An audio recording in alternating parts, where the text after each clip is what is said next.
Hi, ഞാൻ doctor Juhi Das, Q&B health കെയറിലെ homoeopathic ഫിസിഷ്യനാണ്. ഇറിറ്റബിൾ ബവൽ സിൻഡ്രോം അഥവാ IBS. ഇന്ന് പേഷ്യൻസ് വന്നിട്ട് പറയുന്ന ഒരു ബുദ്ധിമുട്ടാണ് വയറിന് വേദന വരിക, അടിവയറ്റിൽ നിന്നൊക്കെ വേദന വരിക, വയറ് വീർക്കുക, അല്ലെങ്കിൽ ടോയ്ലറ്റ് ഫുഡ് കഴിച്ചാൽ ഉടനെ തന്നെ ടോയ്ലറ്റിൽ പോകാൻ തോന്നുക, അല്ലെങ്കിൽ ടോയ്ലറ്റിൽ പോകാൻ പറ്റാത്തൊരവസ്ഥ വരിക. ഇത്തരം ലക്ഷണങ്ങൾ ഉണ്ടെങ്കിൽ അത് IBSൻ്റെ ലക്ഷണങ്ങളാണ്.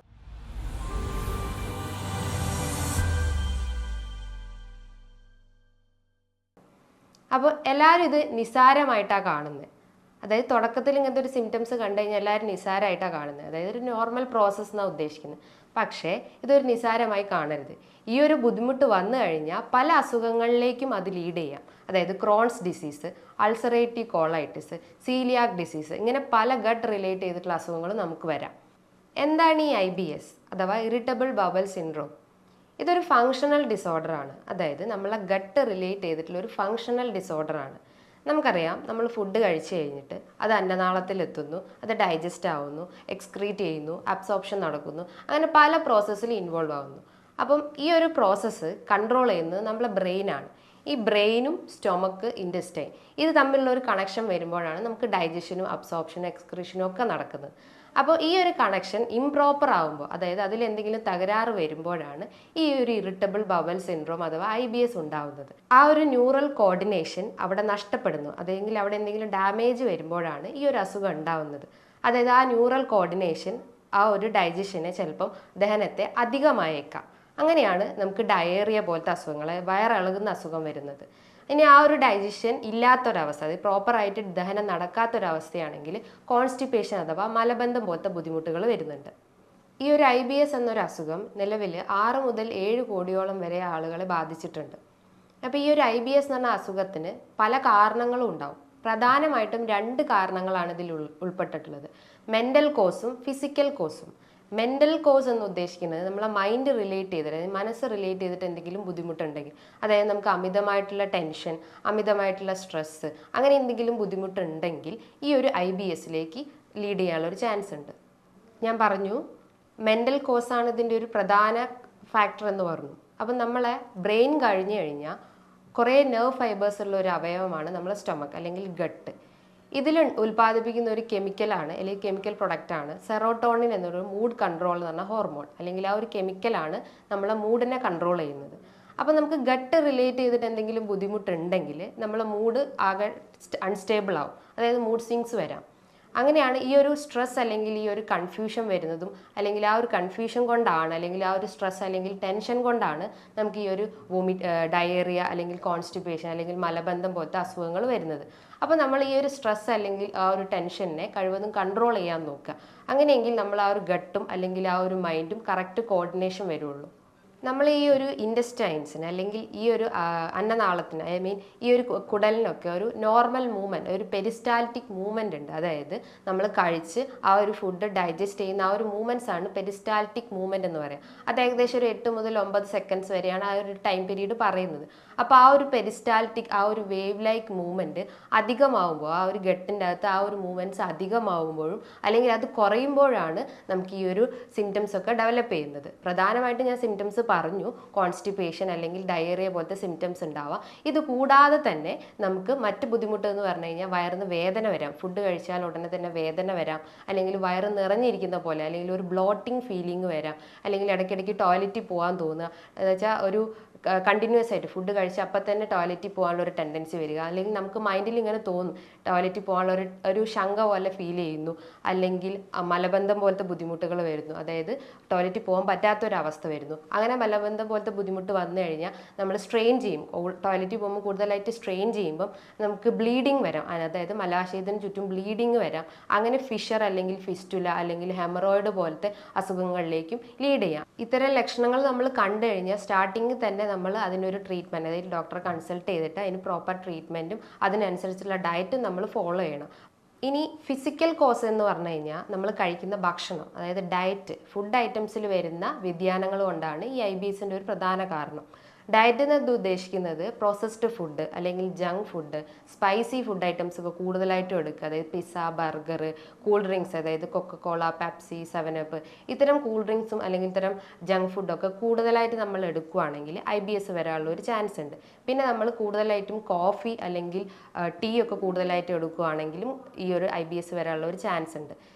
അതേപോലെ തന്നെ നമ്മൾ ഗ്ലൂട്ടൻ റിച്ച് ആയിട്ടുള്ള ഫുഡ് ഐറ്റംസ്, അതായത് ആട്ട, മൈദ, റവ, ഇതൊക്കെ ഗ്ലൂട്ടൻ റിച്ച് ആയിട്ടുള്ള, അതായത് ഗ്ലൂട്ടൻ എന്ന് പറഞ്ഞു കഴിഞ്ഞാൽ ഒരു പ്രോട്ടീനാണ്. അപ്പോൾ ഇത്തരം പ്രോട്ടീൻ റിച്ച് ആയിട്ടുള്ള ഫുഡ് ഐറ്റംസ് എടുക്കുകയാണെങ്കിലും IBS വരാനുള്ള ഒരു ടെൻഡൻസി ഉണ്ട്. അതേപോലെ നമ്മൾ എന്തെങ്കിലും മെഡിക്കേഷൻ, നമ്മൾ പ്രഷറിനോ അല്ലെങ്കിൽ BP ഒക്കെ എന്തെങ്കിലും മെഡിക്കേഷൻസ് എടുക്കുകയാണെങ്കിലും IBS വരാനുള്ള ഒരു ചാൻസ് ഉണ്ട്. നമ്മൾ പ്രോപ്പർ എക്സസൈസ് അല്ലെങ്കിൽ വർക്കൗട്ട് ഒന്നും ബോഡിക്ക് കൊടുത്തില്ലെങ്കിലും അങ്ങനെ ഇത് ലീഡ് ചെയ്യാനുള്ള ഒരു ചാൻസ് ഉണ്ട്. ഇനി ഇത് കൂടാതെ തന്നെ നമ്മൾ എന്തെങ്കിലും ആൽക്കഹോൾ അല്ലെങ്കിൽ സ്മോക്കിംഗ് ഒക്കെ ചെയ്യുവാണെങ്കിലും IBS വരാനുള്ള ഒരു ചാൻസ് ഉണ്ട്. ഞാൻ നേരത്തെ പറഞ്ഞു, ഈ ഒരു IBS വന്നു കഴിഞ്ഞാൽ അതായത് നമ്മൾ പ്രോപ്പർ ട്രീറ്റ്മെൻറ്റ് എടുത്തിട്ടില്ലെങ്കിൽ, നിസാരമായി കണ്ടു കഴിഞ്ഞാൽ പല അസുഖങ്ങളിലേക്കും അത് ലീഡ് ചെയ്യാം. പ്രധാനമായിട്ടും Crohn's disease, ulcerative colitis, coeliac disease, SIBO അതായത് small intestine bacterial overgrowth, അങ്ങനെ പല അസുഖങ്ങളിലേക്കും ലീഡ് ചെയ്യാം. Small intestine bacterial overgrowth എന്ന് പറഞ്ഞു കഴിഞ്ഞാൽ നമ്മളെ കുടലിൻ്റെ അകത്ത് കുറേ നല്ല ബാക്ടീരിയാസ് ഉണ്ട്. ഈ ബാക്ടീരിയാസിൻ്റെ സഹായത്തോടെയാണ് നമുക്ക് ഡൈജഷൻ കറക്റ്റ് ആക്കുന്നത്. അപ്പോൾ ആ ബാക്ടീരിയാസിൻ്റെ ഗ്രോത്ത് കൂട്ടാൻ നമ്മൾ പ്രോബയോട്ടിക്സ് ഫുഡ് ഐറ്റംസ് ഒക്കെ എടുക്കുക. അതായത് തൈര്, മോര്, ഇത്തരം പ്രോബയോട്ടിക്സ് ഫുഡ് ഐറ്റംസ് എടുത്തു കഴിഞ്ഞാൽ അത്തരം നല്ല ബാക്ടീരിയാസ് കൂടും. അപ്പോൾ അതിന് പകരം നമ്മൾ പ്രോസസ്ഡ് ഫുഡ് അല്ലെങ്കിൽ ജങ്ക് ഫുഡൊക്കെ എടുത്തു കഴിഞ്ഞാൽ ചീത്ത ബാക്ടീരിയാസ് ആണ് കൂടി വരുന്നത്. അങ്ങനെ ആ ഒരു ഘട്ടിൽ നല്ല ബാക്ടീരിയാസിന് പകരം ചീത്ത ബാക്ടീരിയാസ് ഓവർ ഗ്രോത്ത് ആയിട്ട് വരും. അങ്ങനെയാണ് ഇൻറ്റസ്റ്റൈനിൽ സ്മോൾ ഇൻറ്റസ്റ്റൈൻ ഓവർ ഗ്രോത്ത് എന്ന് പറഞ്ഞിട്ടുള്ള ആ ഒരു ബാക്ടീരിയൽ ഗ്രോത്ത് ഉണ്ടാവുന്നത്.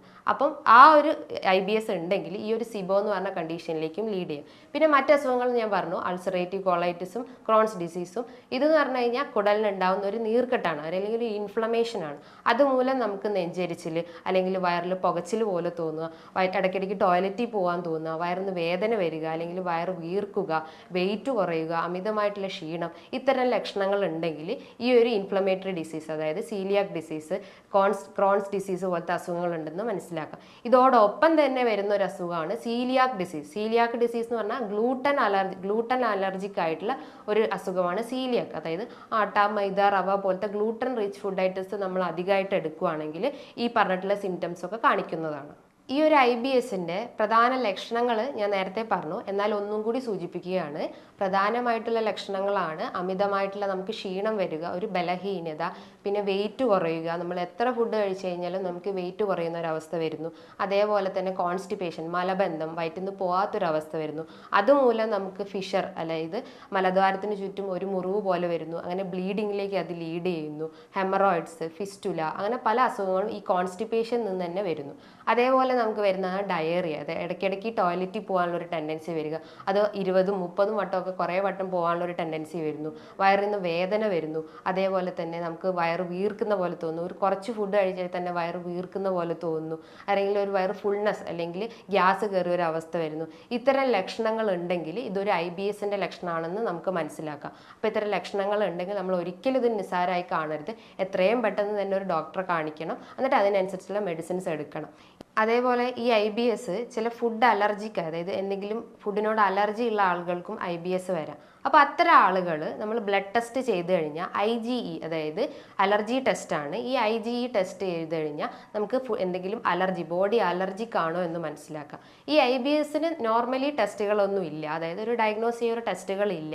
നമുക്ക് വേണമെങ്കിൽ ഒരു CT, MRI ഒക്കെ എടുത്തു കഴിഞ്ഞാൽ അല്ലെങ്കിൽ ഒരു USG എടുത്തു കഴിഞ്ഞാൽ മറ്റെന്തെങ്കിലും അൾസർ ഉണ്ടോ അല്ലെങ്കിൽ വേറെ എന്തെങ്കിലും ബുദ്ധിമുട്ടുണ്ടോ എന്ന് മനസ്സിലാക്കാം.